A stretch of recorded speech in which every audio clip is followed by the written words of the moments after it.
Hello movie lovers, আশা করি সবাই বেশ ভালো আছেন। ফিরে এলাম আপনাদের বহুল কাঙ্ক্ষিত স্কুইড গেমের সিজন 3 নিয়ে। তো সিজন 2 তে আমরা দেখেছিলাম এবার কোনো টাকার প্রয়োজনে নয়, বরং স্কুইড গেম বন্ধ করার জন্য গিহান আবারও এই খেলায় অংশগ্রহণ করে।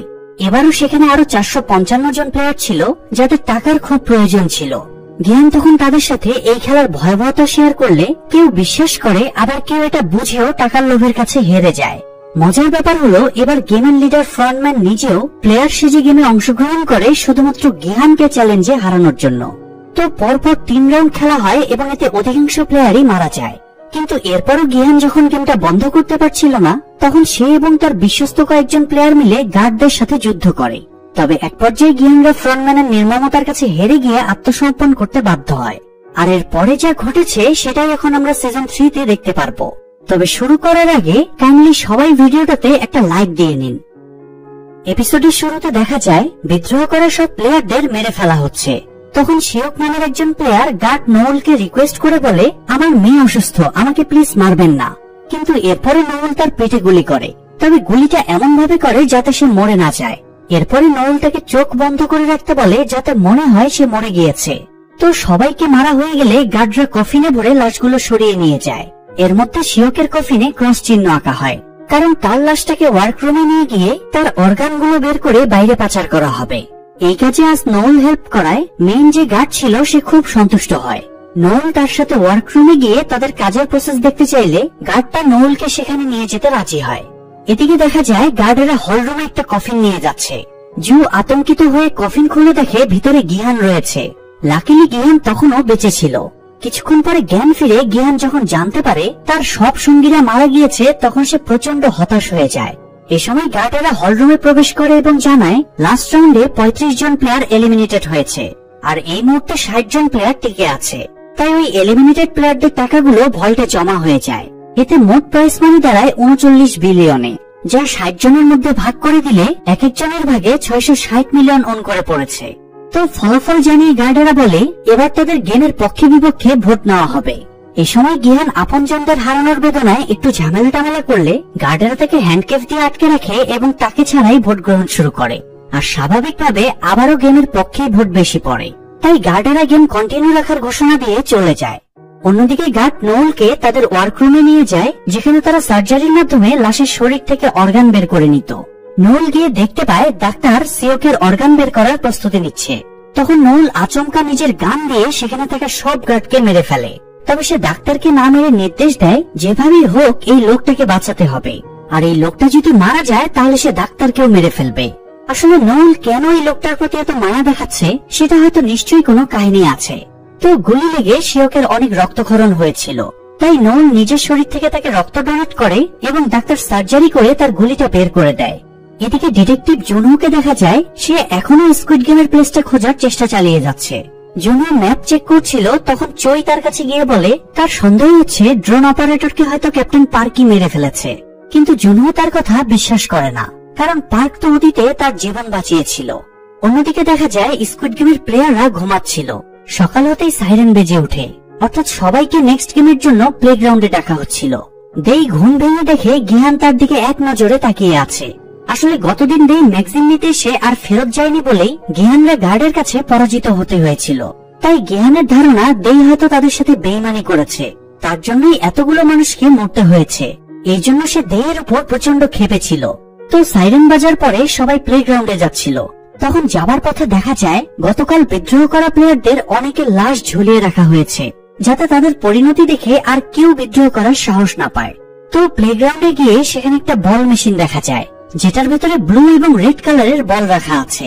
মেশিনের চাবি ঘোরালে দুটোর যে কোনো কালারের একটা বল বেরিয়ে আসছিল।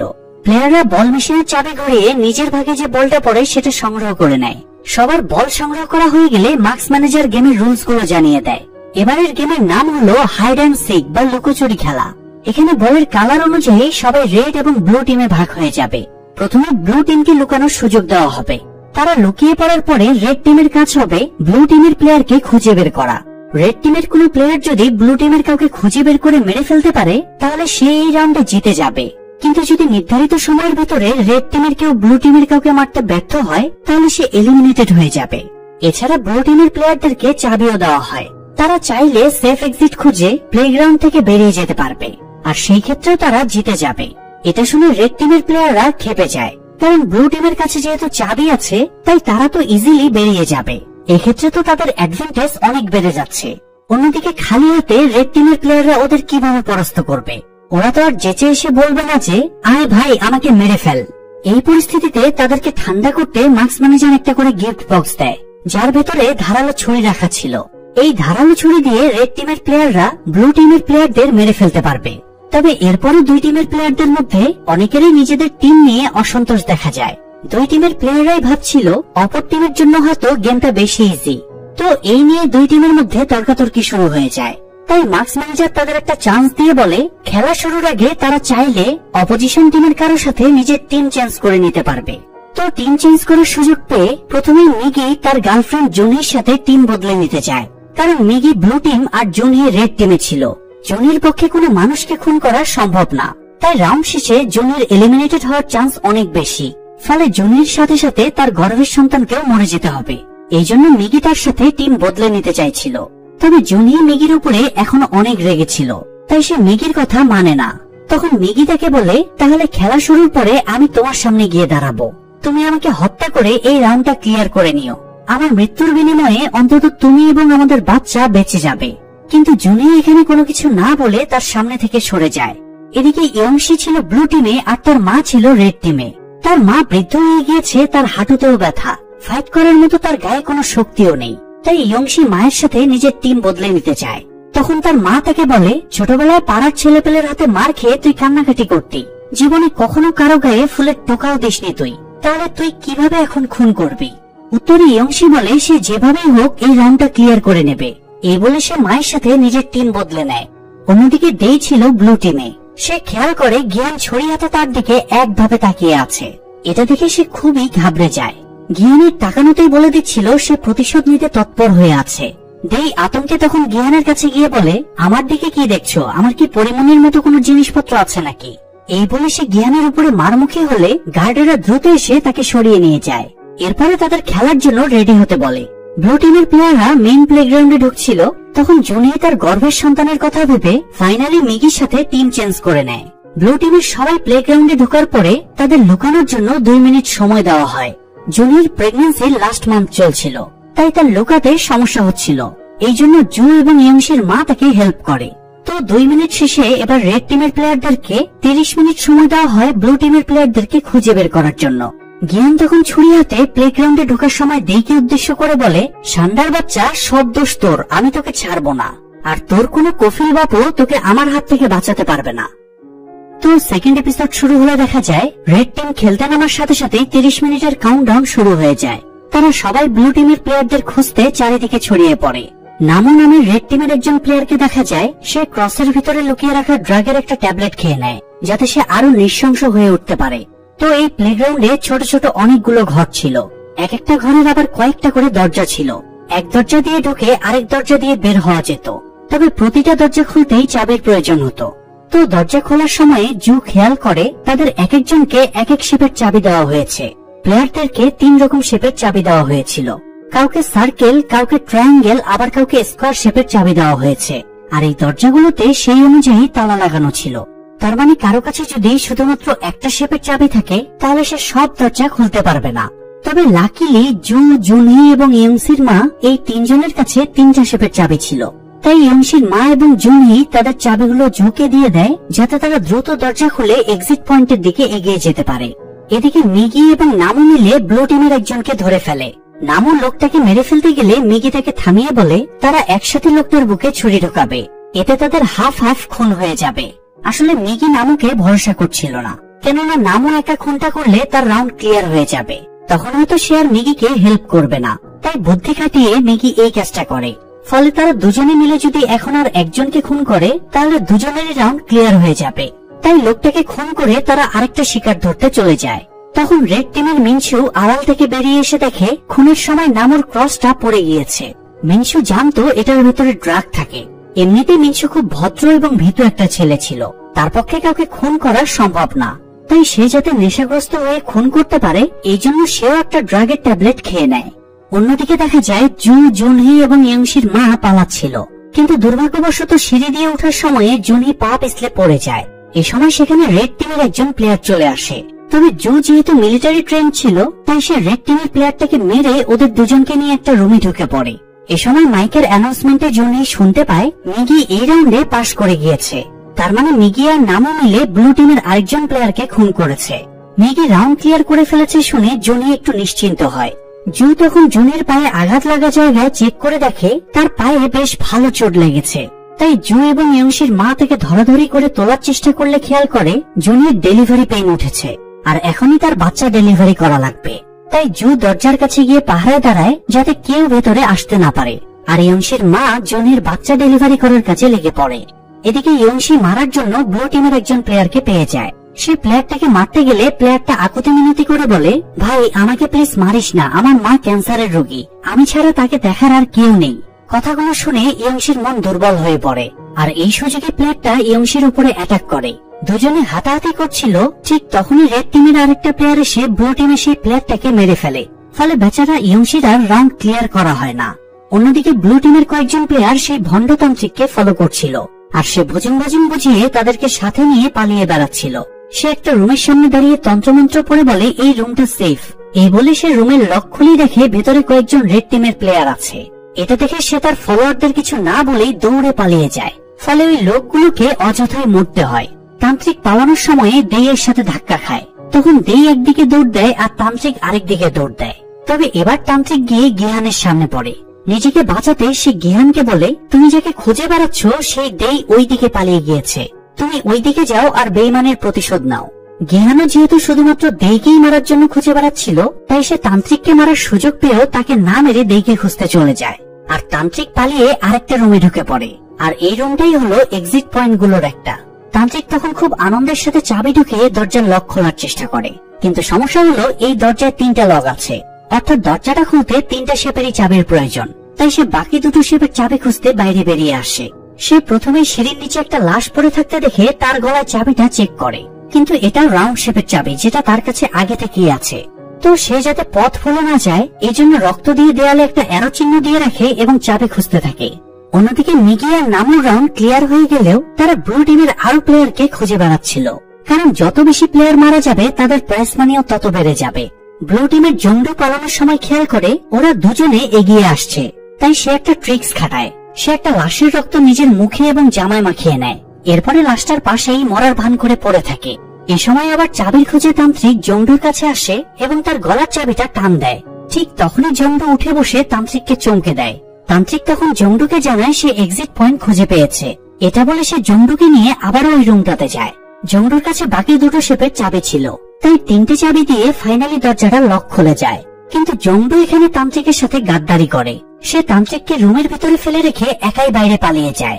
নিরুপায় তান্ত্রিক তাই দরজা ধাকিয়ে জঙ্গলুকে গালাগাল করতে থাকে।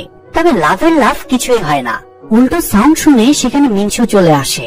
তান্ত্রিক মিনসুকেও এটা সেটা বলে ম্যানিপুলেট করার চেষ্টা করে, কিন্তু মিনসু এই সময় ড্রাগন নেশায় ভূত হয়েছিল। সে তান্ত্রিকের জায়গায় নামুকে হ্যালুসিনেট করতে শুরু করে, কেননা নামু তাকে অনেক টিস করত। তাই সে নামুকে ভেবে প্রতিশোধ নিতে তান্ত্রিককে মেরে ফেলে।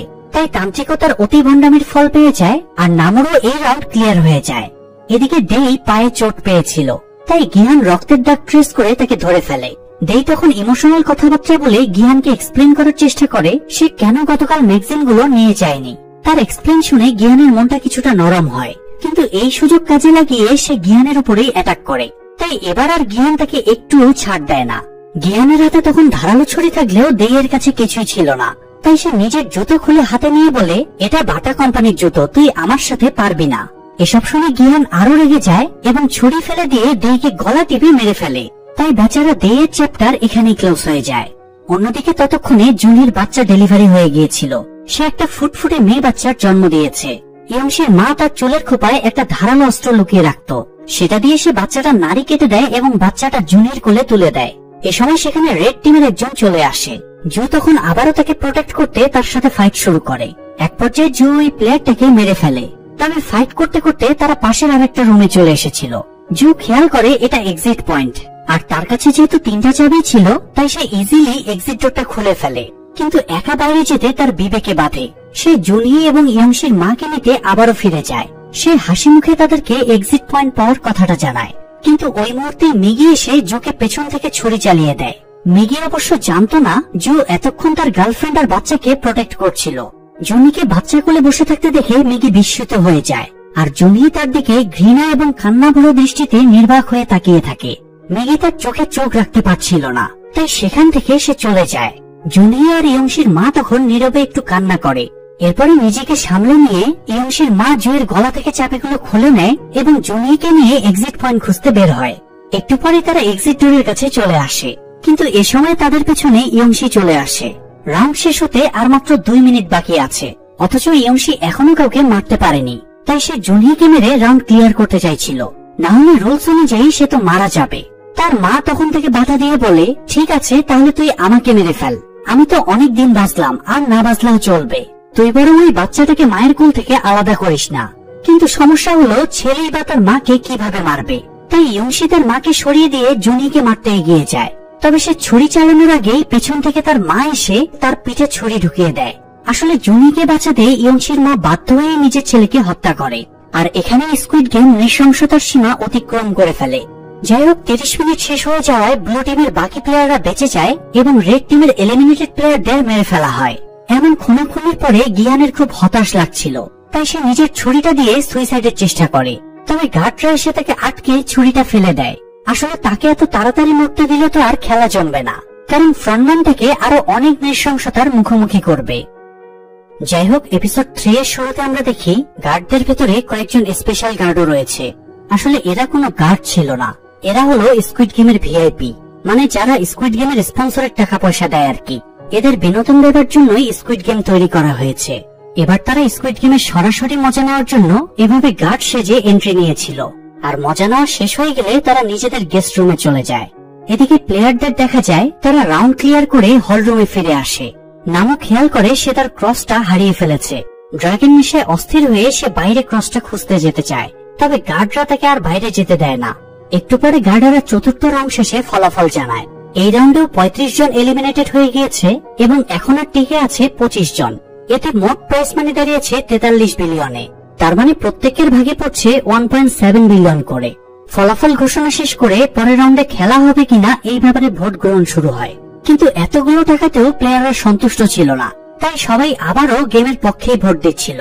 ইয়ংশির মা জাইমা সবাইকে অনুরোধ করে বলে জুনি এবং তার বাচ্চাটার কথা ভেবে অন্তত তারা যেন গেমটা বন্ধের পক্ষে ভোট দেয়।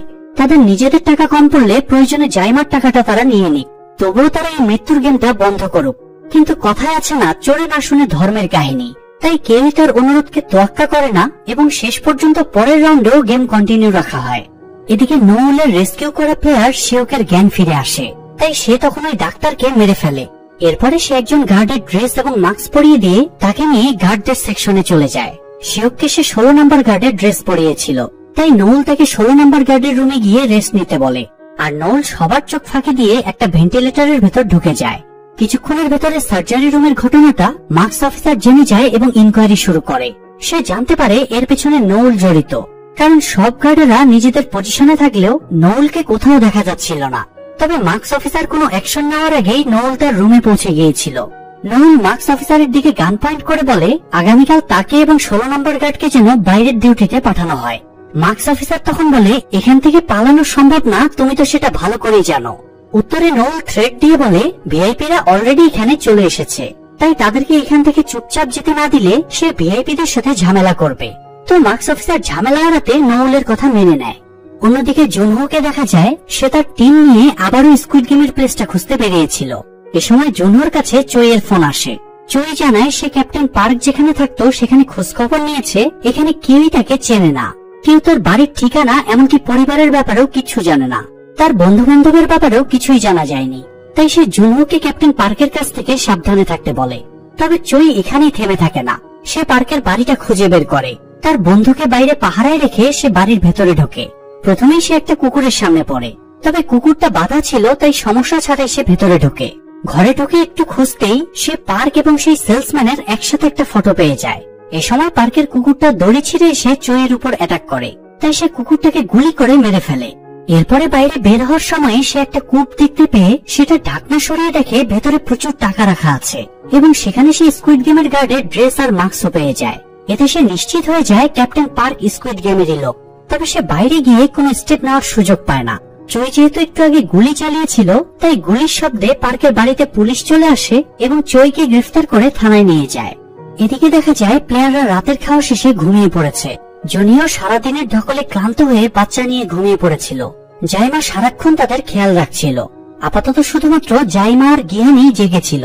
জাইমা বুঝতে পারছিল গিহানের ভেতরে অনেক অনুশোচনা কাজ করছে, তাই সে গিহানের কাছে গিয়ে তাকে সান্ত্বনা দিয়ে বলে, তোমার কোনো দোষ নেই, তুমি তো সবাইকে বাঁচানোর চেষ্টাই করেছিলে, তাই নিজেকে দোষ দিও না। তুমি খুবই ভালো মানুষ। খারাপ মানুষেরা নিজের দোষ অন্যের উপরে চাপিয়ে দেয়, আর ভালো মানুষেরা অন্যের দোষ নিজের কাঁধে নিয়ে নেয়। আমার ইয়ংশিও একই রকম ছিল। যা কিছুই ঘটুক সবকিছুর জন্য সে নিজেকে দোষী ভাবত। ইয়ংশি ব্যবসা লস খেয়ে সে বিগড়ে গিয়েছিল। এরপরে সে জুয়া খেলে নিজের সর্বস্ব হারিয়ে ফেলে।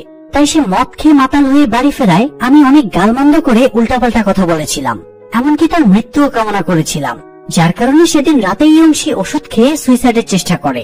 মুমূর্ষু ছেলেকে ঠেলাগাড়িতে করে নিয়ে যাওয়ার সময়ে আমি বারবার প্রার্থনা করেছিলাম সৃষ্টিকর্তা যেন এবারের মতো ইয়ংশিকে বাঁচিয়ে দেয়, তাহলে আমি আর কখনোই ছেলের মৃত্যু কামনা করব না। সেই যাত্রায় সৃষ্টিকর্তা আমার প্রার্থনা শুনেছিল, তাই ইয়ংশি বেঁচে গিয়েছিল।